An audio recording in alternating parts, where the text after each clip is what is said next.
En el presente trabajo hablaremos de la Casa de Lagerheim o Casa por la Memoria, la cual se encuentra ubicada en la localidad de Resistencia Chaco. Dicha casa fue declarada como patrimonio, siendo la misma un bien cultural tangible.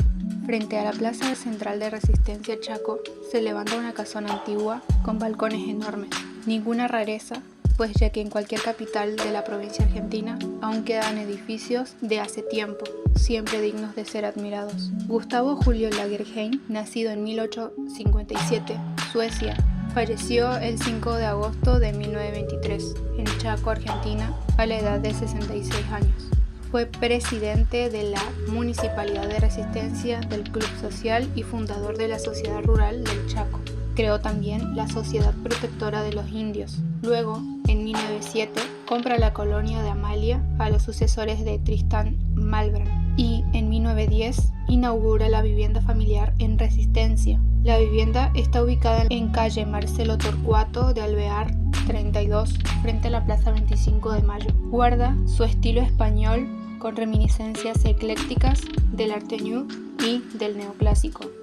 Gustavo Julio Lagerheim, que llegó a la Argentina a fines del 1800 y fundó la primera fábrica de tanino en el territorio, obrajes forestales y explotación algodonera, signaron por más de un siglo los destinos de esta zona. En 1955, los herederos de Lagerheim vendieron la propiedad al gobierno provincial, que la ocupó con oficinas del Ministerio de Obras Públicas. En 1977, el inmueble fue sucedida a la policía de la provincia, que lo utilizó como sede de la Brigada de Investigaciones, la base de operaciones de represión ilegal del territorio estatal desde abril de 1976 hasta fines de 1980. La Brigada de Investigaciones, que primero funcionó en la calle Juan B. Justo 473, fue el centro clandestino de detención, tortura y exterminio más importante del Nordeste, por el que pasaron detenidos políticos de la región. Allí estuvieron alojados algunos de los 23 presos políticos fusilados en la masacre de Margarita Berén, una colonia rural ubicada a 21 kilómetros de Resistencia, el 13 de diciembre de 1976. En febrero de 2008, el equipo argentino de antropología forense realizó el relevamiento de 2 sótanos en el marco de la instrucción de la Casa Caballero sobre torturas en la brigada y en la alcaldía policial. El sótano más grande, identificado como SB1, estaba inundado, lo que desterró toda posibilidad de dar con rastros biológicos. En el segundo, identificado como SB2, de una superficie de 4 metros por 4, los antropólogos encontraron una picana de pila, pedazos de un arma de fuego, los restos de una instalación eléctrica y un desagüe cerca del techo, lo que corrobora los testimonios de colgamiento de un caño. Estamos exponiendo una muestra que es sobre la masacre de la Rampí.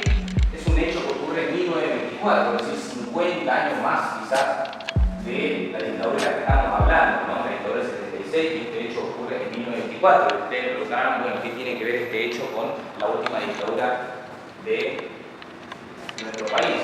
Y nosotros de ahí podemos relacionar 3 puntos, ¿no es cierto?, con respecto a este hecho y con respecto a lo que fue este lugar. Una, por ejemplo, es, ¿no es cierto?, quién es el responsable de esta masacre, ¿no? La masacre de 1924, la de la Rampí, fue llevada adelante por el Estado Nacional mediante la aviación, donde tenía que estar dando la compañera, una de las fotografías del avión, con la cual esos aviones fueron utilizados para matar, asesinar a más de 400 originarios, y esos originarios estaban trabajando en reductos, en reducciones, y que eran explotados a tal punto de que en ese tiempo la esclavitud, la explotación esclava era muy común, ¿no es cierto? Esta gente se empezó a organizar, empezó a pelear por mejoras, de alguna manera, en sus condiciones de trabajo, pero también comenzó a luchar por mejores pagos, ¿no es cierto? El asesinato por parte del Estado Nacional con respecto a esta gente se llevó adelante para disciplinar justamente y frenar ese tipo de organización de trabajadores, ¿no? Lo que pasó en el año 76 con la dictadura en nuestro país tiene prácticamente similitud extrema con respecto, porque el principal... Militancia por la memoria. Hacia el final de la dictadura, la brigada regresó a la calle Juan B. Justo, 473 y el edificio de Marcelo T. de Alvear 32 fue convertido en la sede de la Administración Provincial del Agua. Era esa una manera de ocultar la verdad, borrar el pasado y tergiversar los hechos para asegurar la impunidad de los torturadores, asesinos e ideólogos del terrorismo de Estado. Al resto de la sociedad se le asignaba el papel de espectador neutral sin culpa ni cargo alguno, como si los 7 años de terrorismo de Estado en Argentina fueran algo ajeno y extemporáneo que era mejor olvidar, como si el exterminio de 30.000 personas y todos los sitios como la Brigada de Investigaciones, puntos neurálgicos del poder desaparecedor, no hubieran existido nunca. Pero la casa que muchos preferían no ver estaba ahí, frente a la plaza central, a pasos de la casa de gobierno, cerquita de la catedral, en el corazón urbano de la ciudad, ocupando un lugar en nuestra historia y en nuestra identidad. Así que bueno, se lo ha recuperado el lugar recién en el año 2005 a través de una ley que nos han otorgado, se ha peleado mucho por esa ley, en el 2005 se aprueba esa ley y esa ley nos cede este lugar justamente como espacio de la Comisión Provincial por la Memoria. Desde ahí comienza a ser este lugar un espacio de memoria recuperado. Así que bueno, desde ahí también comienza la investigación en este lugar para buscar justamente las pruebas y la evidencia que lo vincula con el terrorismo de Estado y todas esas pruebas se van a encontrar en el fondo, ¿no? Hoy las pruebas que toman los testimonios de los sobrevivientes se suman ahora justamente de todas las pruebas y la evidencia que se encontraron en el fondo, entre eso salas de tortura, calabozos clandestinos, ¿no es cierto? Y otras partes de lo que es la parte de la arquitectura del lugar que es utilizado como parte de esa forma de represión, persecución y desaparición de personas. Así que bueno, acá todo bien, ¿se va entendiendo? Bueno, lo que está tratando la compañera ahí, por ejemplo, es una obra de arte que se llama Dolor y Esperanza, es un mural hecho por Amanda Bachero Piedra.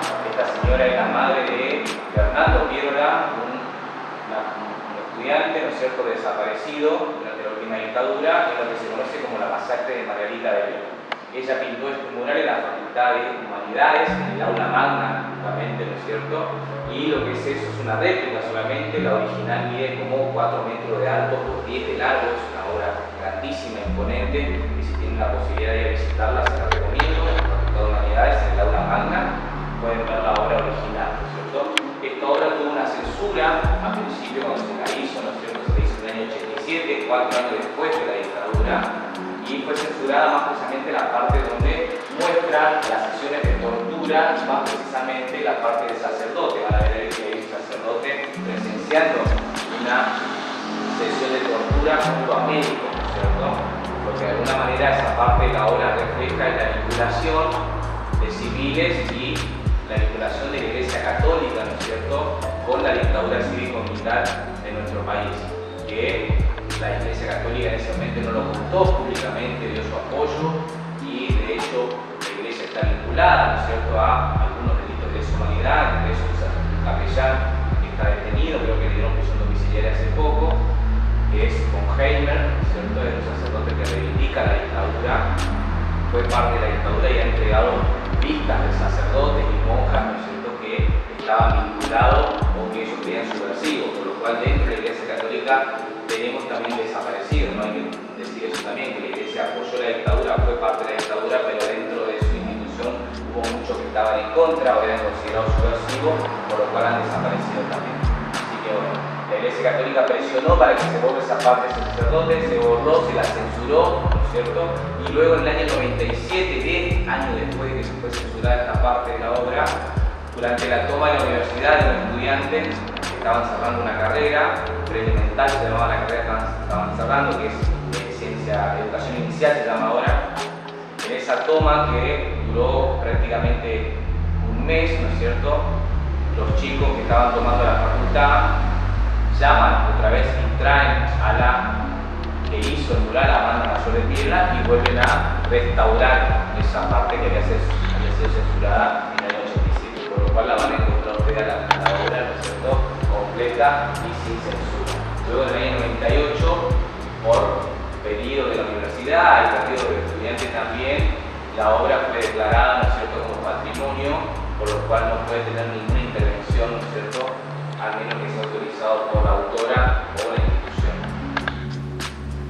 van a ver en un lugar, vamos a ver en este lugar a las víctimas, ¿no es cierto?, sobrevivientes de este centro clandestino de la causa masacre de Marita Belén,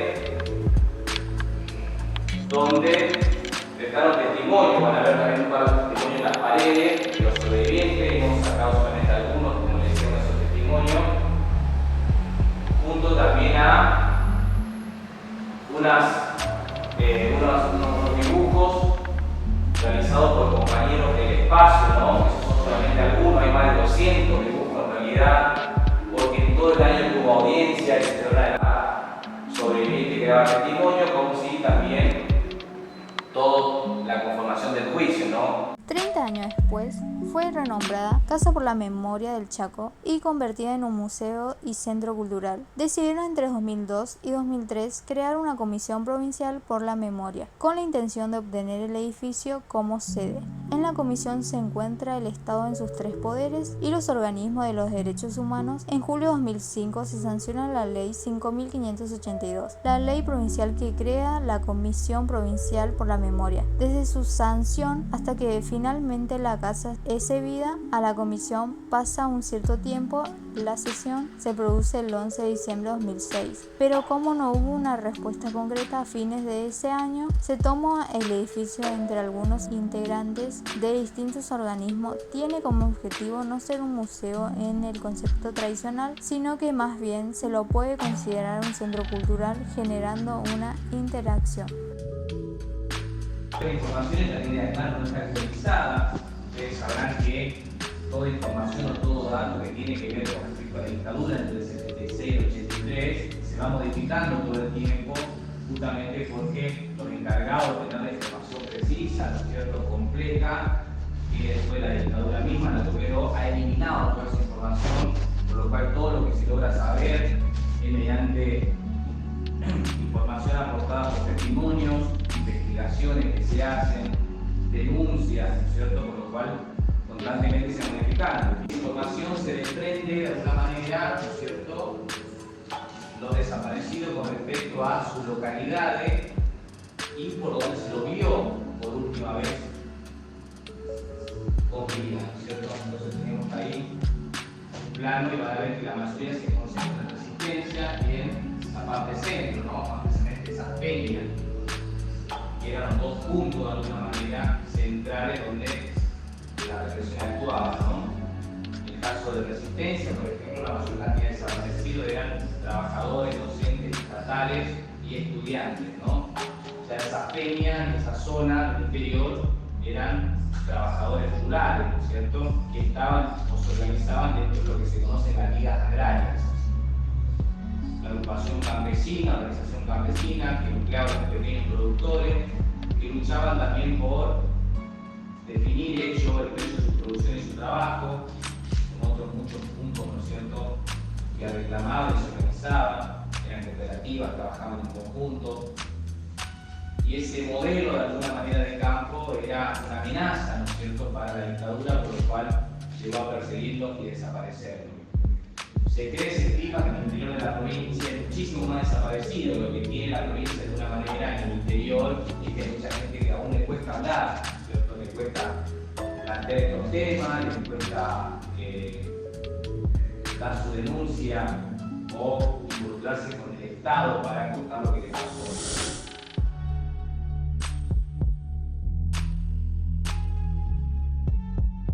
Bueno, lo que ven acá abajo es una sala de tortura, una sala de tortura encontrada en el año 2008, 30 años después de que se fue la primera investigación en este lugar, ¿no? Como se ve, la sala de tortura fue escondida, fue oculta y se la encontró en el año 2006 recién, 2008, disculpe.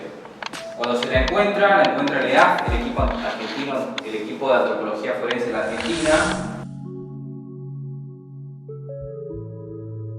La parte de acá afuera es un caño, ¿no es cierto?, que venía hacia acá, que estaba roto y daba con la parte de afuera. Estaba llena de escombros, tierra y un piso hecho acá encima, ¿no?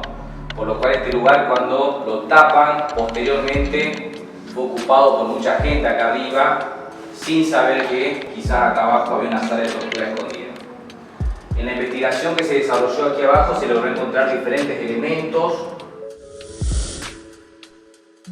que también no solo permitieron evidenciar lo que era esta celda de tortura, sino que también esa evidencia se aportó a los juicios, ¿no? El lugar de alguna manera también está protegido porque continúa siendo una prueba, como decía hoy, las causas siguen abiertas, por lo cual se las protege, por una cuestión de que tiene una representación histórica, pero también porque es una evidencia y una prueba, ¿no? Entonces está protegido acá abajo. Cuando se lo encontró se logró determinar estos elementos. El resto de una picana eléctrica se encontró acá abajo, un elemento de tortura, utilizado en todo centro clandestino. De hecho, todo sobreviviente de la dictadura o que pasó por un centro clandestino, en su testimonio en algún momento nombra la picana como una forma de tortura, ¿no? La picana eléctrica es un elemento utilizado en el campo para arrear ganado, ¿no es cierto? Y en el campo se lo utiliza con una batería, se hace una pequeña descarga con una batería. Sin embargo, aquí abajo, como era para torturar, se utilizaba diferentes elementos eléctricos porque la descarga no era una batería, sino que era de 220, la electricidad que nosotros utilizamos en la vida cotidiana, ¿no? Entonces se lograron encontrar un fusible, un elemento eléctrico y una caja eléctrica también acá abajo, parte de lo que era el circuito para el funcionamiento de la picana eléctrica, ¿no? Luego se encontró la parte de fusil, más precisamente la parte de metal, ¿no? Tienen que entender que este lugar estuvo 30 años escondido.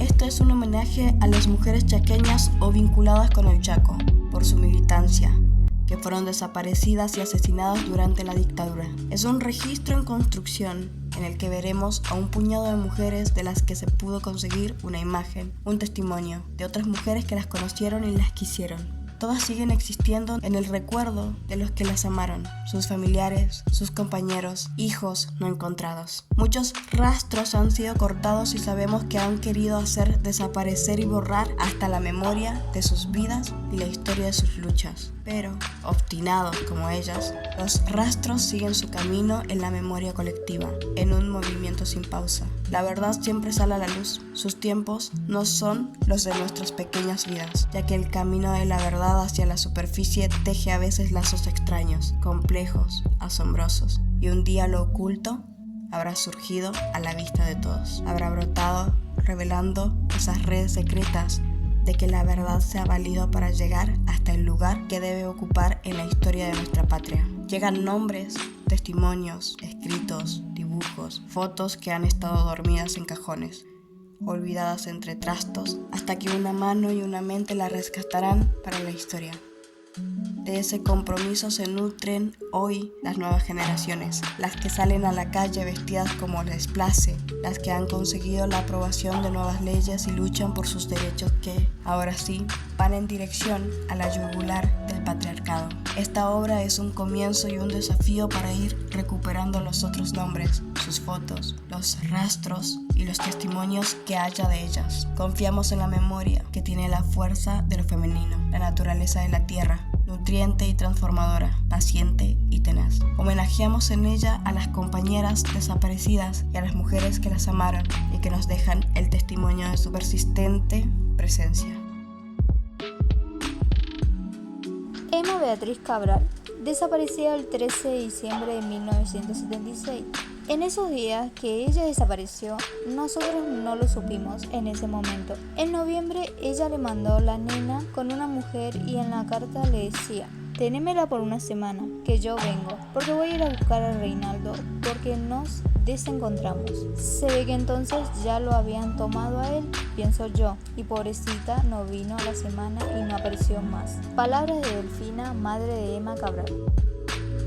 Mónica Judith Almirón, desaparecida el 18 de diciembre de 1977. Mónica, mi hija querida, mi hija buena, solidaria. Estoy escribiendo estas pocas líneas con sangre que brota del corazón. Quiero que me perdones por estar enferma en un día como hoy, 8 de agosto, que marcó a fuego con tu ausencia inexplicable nuestros sentidos, nuestros raciocinios, en un día en que el destino y la incomprensión borraron para siempre mi risa loca. En un día que quisiera decirte que estarías orgullosa de tus 2 hijos. Son grandes, maduros y honestos, que guardan lo mejor de tu ser. Judith, madre de Mónica Almirón.